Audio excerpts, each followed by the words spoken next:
Hi, welcome to Elementary Music with Donna. I am Donna Rhodenizer. It has always been a great joy to me to greet children by name. I have 420 students, kindergarten or primary to grade 6 that I teach, plus I'm in a school that goes to grade 8, so I still know many of the names of those older students. When I'm outside on duty, I love to stand at the door as they're coming in and say good morning and say the names of the students. I have a couple of students that I have chosen specifically to always try to find and seek out and say, hi, how are you today and how are you doing?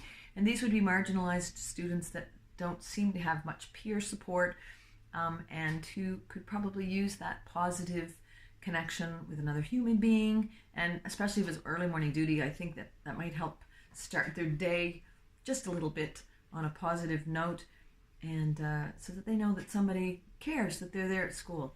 And I think as a music teacher, we make emotional connections because we're talking about creative things and we do things that are on that side of the spectrum. I think we get a lot of those connections. I get lots of stories about, I've lost my teeth, or my dog has died, or my Grammy is sick, or all of those things. And there is a level of trust that we've developed because I have been a constant over many years with these students, and so they know that there is a respectful trust they can expect when they're in my classroom and when they are talking to me.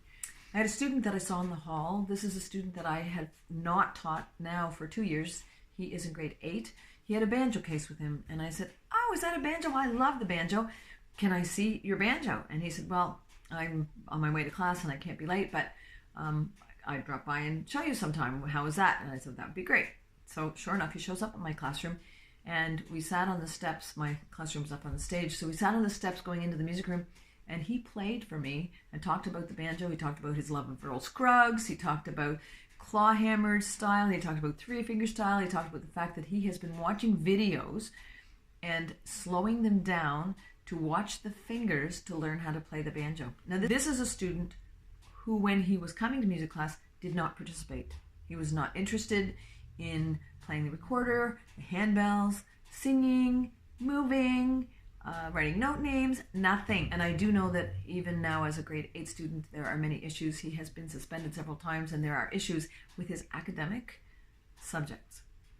But he is passionate about the banjo. He knows the history of it. He knows how it works. He knows that there's a resonator drum on the back of it that makes it louder. He knows it has been around since the 1800s. He knows that the top is now made of plastic. It used to be made of some kind of skin. Like, this is amazing. And he has self-taught himself how to play a bunch of tunes in both clawhammer and in three-finger picking style.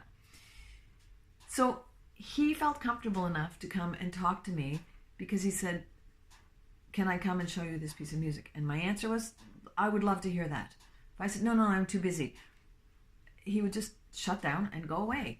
So it's really important in our busy lives of accomplishing many curriculum outcomes and doing all that things to listen carefully when students have something that they might want to share that might be totally outside of our curriculum objectives. But for them, it is important. For them, it is a passion. For them, it's something they want to share. And I take that trust and that emotional connection with me very seriously, in that he wanted to share that with me. I asked him if I could video and show some of the other students his banjo playing, and he said yes, that I could do it. He said, you could take me out of class. Math class would be my preference. But I said, no, I can't do that. But I did take a little video, a 5-minute video, and I'm going to play that for my students. And I'm hoping that as they see him in the halls, they might say, oh, you're the guy who plays the banjo. And again, there might be some peer connection, positive peer connection, and positive input to him, for whom school is very difficult as a place to be.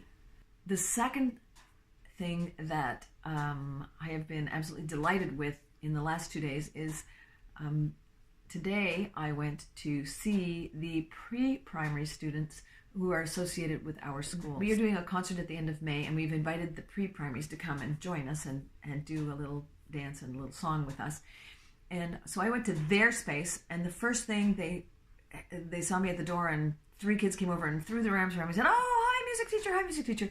They have been in the big school and visited my music room along with a primary class, kindergarten class, a couple of times. So they have met me and associate me with positive music activities that we've done together. That was lovely to be happily greeted at the door by these young students, and they had things that were going on in their space and they wanted me to see. So I went around and looked at their little library space and their Lego bin and their dress-up area and their kitchen area and their blocks, and so we had a little bit of time exploring their space, and then we sat down together and did some music activities. We had some scarves and we had some instruments and we sang some songs together, and then I left, and I'll go back again just to make that emotional musical connection with them as young students who will then be entering the education system in the fall.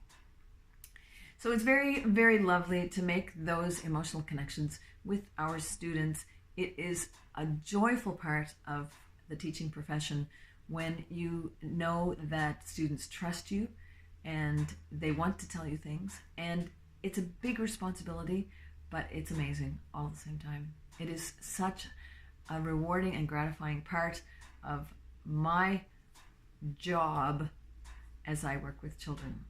I hope you find that same satisfaction and gratification as you work with your students in your classrooms, be they music classrooms, regular classrooms, special needs classrooms, or any